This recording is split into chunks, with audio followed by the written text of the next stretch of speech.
नमस्कार, study with Bihar देख रहे हैं आप। मैं हूं सानिया आपके साथ। मुजफ्फरपुर रेप कांड दिन प्रतिदिन राजनीतिक गलियारों में एक सियासी मुद्दा बनते जा रहा है, एक बड़ा मुद्दा बनते जा रहा है। इसको लेकर आज जनसुराज में प्रेस वार्ता भी किया गया और आपको बता दें कि इसको लेकर जनसुराज के अध्यक्ष ने कहा है कि जिस तरीके से गैर बरती गई है इस मामले में, अब जो है स्वास्थ्य मंत्री को इससे इस्तीफा दे देना चाहिए, अपने पद से इस्तीफा दे देना चाहिए। कोई कार्यकाल वो सही से निभा नहीं पा रहे हैं, काम नहीं करते हैं, इसी वजह से उन्हें इस्तीफा दे देना चाहिए। लेकिन अभी तक इसको लेकर कोई सुनवाई नहीं की गई है। यहाँ तक कि उन्होंने ये भी कहा है कि जब पिछली बार नरेंद्र मोदी बिहार आ रहे थे, इसकी वजह से मुजफ्फरपुर रेप कांड को दबा दिया गया था और उनके कानों तक ना पहुंचे, इसीलिए उन्हें एसकेएमसीएच से उस पीड़िता को पीएमसीएच रेफर नहीं किया गया था। इतने दिनों तक उसको एसकेएमसीएच में ही भर्ती करके रखा गया था, जिसकी वजह से उसकी जान चली गई। जरा सुनिए कि इसको लेकर प्रदेश अध्यक्ष क्या कुछ कह रहे हैं। हमारे प्रेस और मीडिया के साथियों का स्वागत है। आप यहाँ आए, बहुत बहुत धन्यवाद। आज हम उस मामले के बारे में एक बार पुनः आपके सामने आए हैं जिसके बारे में हम आपसे पहले भी बात कर चुके हैं। आप सबको मालूम है कि 26 मई को मुजफ्फरपुर जिले के कुर्दनी ब्लॉक में एक 9 साल की बच्ची का भरी दोपहरी में बलात्कार हुआ।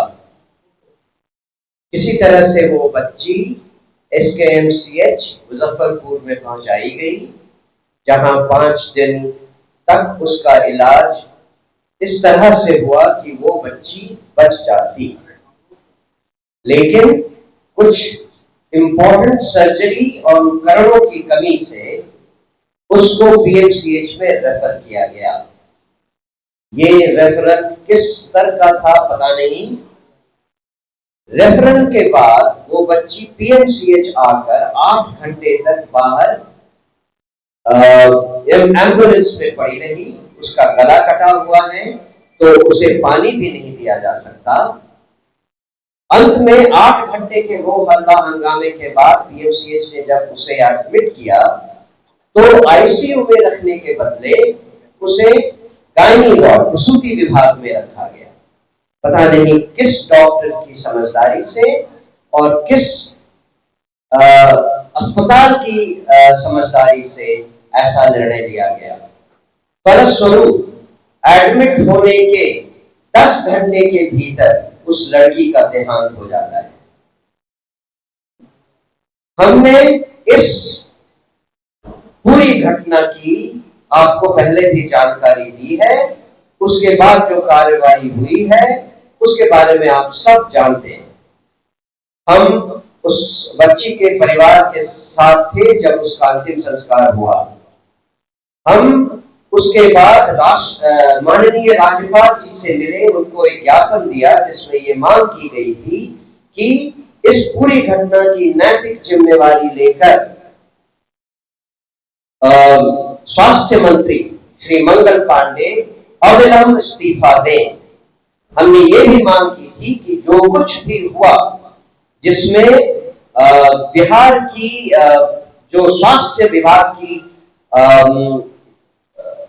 घटना है उसमें स्वास्थ्य विभाग जिस तरह से इन्वॉल्व है उसकी एक स्वतंत्र न्यायिक जांच की जाए और दोषियों को कड़ी से कड़ी सजा दी जाए। हमने ये भी मांग की थी कि पीड़िता के परिवार को 1 करोड़ रुपए का मुआवजा और एक सदस्य को सरकारी नौकरी दी जाए। हमने ये भी मांग की थी कि जो दोषी है उसे कड़ी से कड़ी सजा जल्दी से जल्दी दी जाए, जिसे समाज में एक न्याय प्रक्रिया के प्रति आस्था उत्पन्न हो। आप ये भी जानते हैं कि इन सब मांगों पर जब सरकार के कानों में जू नहीं रहेगी तो हमने एक कैंडल मार्च भी किया। कैंडल मार्च गांधी मैदान के कारगिल चौक पर हुआ था। उसके बाद कुछ दिनों के बाद हमने इन्हीं मांगों को दोहराते हुए गर्दनीबाग में एक धरना प्रदर्शन भी 1 दिन का किया था। लेकिन ये दुर्भाग्य की बात है और ये कहते हुए हमें अफसोस हो रहा है कि बिहार सरकार की सारी संवेदनशीलता शून्य हो गई है। अभी तक कोई कार्यवाही जो होनी चाहिए थी वो नहीं हुई है। जो भी कार्रवाई की गई है वो लीपापोती का काम किया गया है। कुछ दिनों पहले एक कैबिनेट मीटिंग में अनाउंस हुआ कि एक न्यायिक समिति, एक जांच समिति बिठाई गई है। उस मीटिंग के आज लगभग 7-8 दिन हो गए हैं। आज तक पता नहीं कि उस समिति में कौन है, समिति की कार्रवाई शुरू हुई या नहीं हुई, उस समिति के मानदंड क्या रखे गए हैं, कितने दिनों तक उस कमेटी को रिपोर्ट दे देना है, कुछ भी पता नहीं है। एक किसी उप अधीक्षक को पीएमसीएच में हटा दिया गया, लेकिन पता चला, आप सब जानते हैं कि वो ऑफिसर नंबर 2 था जो कई सालों से एक्सटेंशन पर था। उसे हटाकर सरकार अपनी पीठ ठोक रही है, लेकिन जिस अधीक्षक के अध्यक्षता में के अंदर ये सारी घटना पीएमसीएच में हुई, उस अधीक्षक को ये कहकर माफ किया जा रहा है कि वो उस दिन अवकाश पर था। बाद में घटना के बाद उसे बैक डेट पर एक एप्लीकेशन ले लिया गया है कि उस दिन मैं अवकाश पर था। इतना सब होते हुए भी सरकार हमारी मांग पर ध्यान नहीं दे रही है। आप सब जानते हैं कि पिछले दिनों जब 26 मई को ये घटना हुई तो उस बच्ची को पीएमसीएच तब तक नहीं आने दिया गया जब तक प्रधानमंत्री जो 29 या 30 मई को आने वाले थे वो आकर चले नहीं गए। ये पूरी घटना केंद्रीय सरकार से प्रधानमंत्री की नजर से छुपाने के लिए डिले की गई थी। आज फिर से हम जानते हैं कि 20 जून को प्रधानमंत्री वापस आने वाले हैं। जन सुराज पार्टी ये मांग करती है कि 20 तारीख तक प्रधानमंत्री के कानों में आवाज जाने तक और उसके इमीडिएट बाद उन्हीं की पार्टी से जो स्वास्थ्य मंत्री आते हैं मंगल पांडे जी, उन्हें तत्काल प्रभाव से पदमुक्त किया जाए। उन पर एक ऐसी इंडिपेंडेंट न्यायिक जांच चलाई जाए जिससे उनके सारे कुकृत्यों का पर्दाफाश हो।